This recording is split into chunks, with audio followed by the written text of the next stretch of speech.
Hello students, in this video I am going to explain you chapter 8 in history, the first empire, the Mauryas, Bharat का पहला साम्राज्य मौर्य साम्राज्य. In this chapter we will learn about the Maurya dynasty. Let us start with the topic. What is an empire?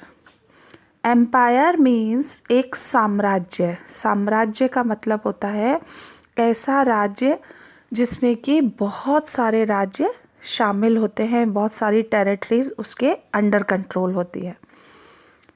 Chandragupta Maurya was the founder of Maurya dynasty. Maurya dynasty was founded in 321 BCE.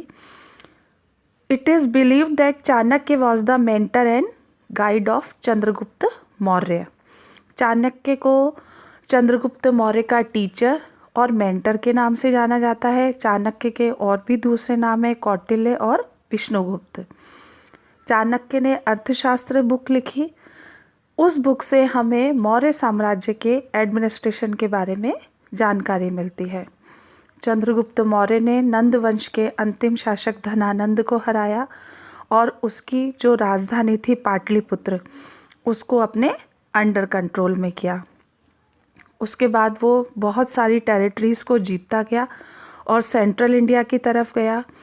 Chandragupta ने north west India के जितने भी हिस्से थे जिनको कि Alexander छोड़ गया था उससे उसने वापस ले लिए.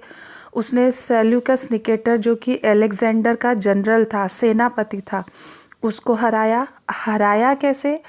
उसने सेल्यूकस निकेटर की जो डॉटर थी उसके साथ अपने बेटे की शादी की. साथ ही साथ में उसने सेल्यूकस निकेटर को 500 एलिफेंट्स गिफ्ट किए और इंडस रिवर और उसके आसपास के इलाकों की टेरिटरीज पर अपना कंट्रोल किया.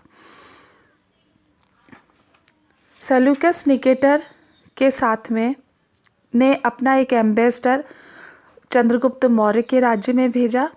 उस एम्बेसडर मीन्स राजदूत, उसका नाम था मेगस्थनीस जो कि मौर्य के दरबार में रहा और उसने बहुत सारी बातें अपनी बुक इंडिका के अंदर लिखी. चंद्रगुप्त मौर्य ने एक बहुत बड़ा साम्राज्य बनाया. उसके अंदर पाटलिपुत्र, तक्षशिला, उज्जैन इतने बड़े बड़े शहर थे. पाटलिपुत्र मौर्य एम्पायर की कैपिटल थी. इसके अलावा उज्जैन और तक्षशिला भी बहुत इम्पॉर्टेंट प्रोविंसेस, रियासतें थी. ये दोनों के दोनों शहर ही इम्पॉर्टेंट ट्रेड रूट्स पर बने हुए थे. तक्षशिला रास्ता देती थी नॉर्थ वेस्ट और सेंट्रल एशिया को और उज्जैन नॉर्थ से लेकर साउथ इंडिया के बीच में फैली हुई थी. बिंदुसार जो कि चंद्रगुप्त मौर्य का सक्सेसर था. हालांकि बच्चों चंद्रगुप्त मौर्य ने मौर्य साम्राज्य की स्थापना की लेकिन बिंदुसार ने एक बहुत बड़ा इसके अंदर अपना कंट्रीब्यूशन दिया. उसने मौर्य साम्राज्य को बहुत आगे तक बढ़ाया. एक्सपेंड मौर्य साम्राज्य को चंद्रगुप्त मौर्य के बेटे बिंदुसार ने किया. 297 BC में बिंदुसार राजा बना. उसने अरेबियन सी और बे ऑफ बंगाल दोनों के बीच की ज़मीन के ऊपर अपना साम्राज्य बनाया. वो मैसूर तक उसने अपने राज्य को एक्सपेंड किया. 272 में जब उसकी डेथ हुई तब तक पूरा का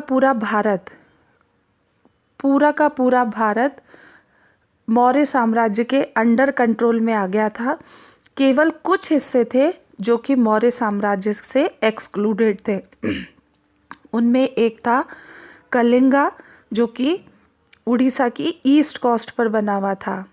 बिंदुसार के बेटे अशोका द ग्रेट, उसने कलिंग के ऊपर युद्ध किया, हमला किया और उसने कलिंगा को जीता. अशोका मौर्य साम्राज्य का सबसे महान राजा माना जाता है. उसके पीछे जो भी अकाउंट्स और इनस्क्रिप्शंस हैं उनसे हमें उसके साम्राज्य के बारे में जानकारी मिलती है. ये इनस्क्रिप्शंस ब्राह्मी स्क्रिप्ट में लिखे हुए हैं जो कि दूर दूर के इलाकों के लोगों को भी उसके साम्राज्य का संदेश देते हैं. उसने अपने संदेशों को स्टोन पिलर्स और रॉक एडिक्ट्स मतलब कि पत्थर के स्तंभों पर और शिलालेखों पर, चट्टानों के ऊपर लिखवाया था। ये जो पिलर्स हैं इन्हें डिज़ाइन डाल करके बनाया गया था और उसके ऊपर उनके बाद में उनके ऊपर पॉलिश की गई थी। इनको कैपिटल रखी गई थी। अब कैपिटल से मतलब है मूर्तियाँ, जिसमें कि जो कि इंडिया का नेशनल एम्बलम है लॉयन कैपिटल, ये सारनाथ में है जो कि इंडिया का नेशनल एम्बलम है। अशोक चक्र लॉयन कैपिटल के ऊपर बना हुआ है, नीचे की साइड में बना हुआ है और ये भारत के झंडे का एक हिस्सा है। ये पहला टाइम था जब मौर्य एम्पायर में पॉलिटिकल यूनिटी आई और एडमिनिस्ट्रेटिव यूनिफॉर्मिटी आई। यूनिफॉर्मिटी मतलब प्रशासनिक एक रूपता। मौर्यों ने अपने एडमिनिस्ट्रेशन के सिस्टम को बहुत अच्छा बनाया ताकि वो इतने बड़े साम्राज्य के ऊपर राज्य कर सकें। हम मौर्य एडमिनिस्ट्रेशन के बारे में जानकारी लेते हैं बहुत सारी किताबों से, जैसे कि मेगास्थनीज ने इंडिका लिखी, चाणक्य ने अर्थशास्त्र लिखी। इसके अलावा हमें जानकारी मिलती है अशोकन पिलर और रॉक एडिक्ट से। कॉन्क्वेस्ट ऑफ कलिंगा, कलिंग पर विजय। अशोक के लाइफ का टर्निंग पॉइंट था कलिंगा वार।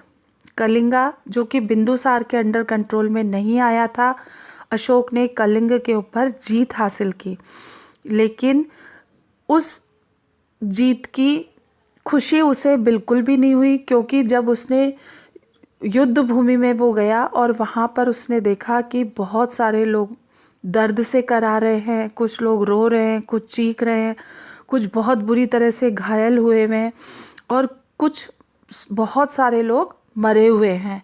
तब वहाँ से एक बौद्ध भिक्षु गुजर रहा था जिसने कि अशोक के ऊपर एक टोंट किया और कहा कि लाशों के ढेर का साम्राज्य आपको मुबारक हो राजन। अशोक को ये बात बहुत फील हो गई और उसके बाद उसने वॉर की पॉलिसी को ही गिव अप कर दिया और उसने धम्मा की पॉलिसी को अपनाया। धम्मा मतलब धर्म। अशोकास धम्मा, अशोक का धम्मा। सबसे पहले अपन इसके मीनिंग के बारे में जानते हैं। धम्मा एक प्राकृतिक वर्ड है जो कि प्राकृत वर्ड है जो कि संस्कृत लैंग्वेज से लिया गया है। इसका मतलब होता है धर्म, मतलब हमारी रिलीजियस ड्यूटी। अशोका धम्मा जो था वो केवल धार्मिक विश्वास ही नहीं था, इसमें कोई रीति रिवाज शामिल नहीं थे, ये हमारे साधारण व्यवहार से ही रिलेटेड था। राजा का ऐसा विश्वास था कि एक राजा की मॉरल ड्यूटी होती है कि वो अपने प्रजा को राज्य के बारे में बताए और उसकी प्रजा को किस तरह का व्यवहार करना चाहिए, उनका सोशल बिहेवियर कैसा होना चाहिए, इसके बारे में भी बताए। धम्मा के पीछे रीज़न क्या थे? मौर्य एम्पायर में अलग अलग धर्मों को मानने वाले लोग रहते थे और अपने अपने धर्मों के लिए ये लोग बहुत ज़्यादा लड़ते थे। इस कारण से अशोका का धम्मा बहुत इम्पॉर्टेंट था। उस समय पर जानवरों की बलि दी जाती थी। पीपल सेक्रीफाइज्ड एनिमल्स, जानवरों की बलि दी जाती थी, इससे जानवरों की संख्या में कमी आती थी।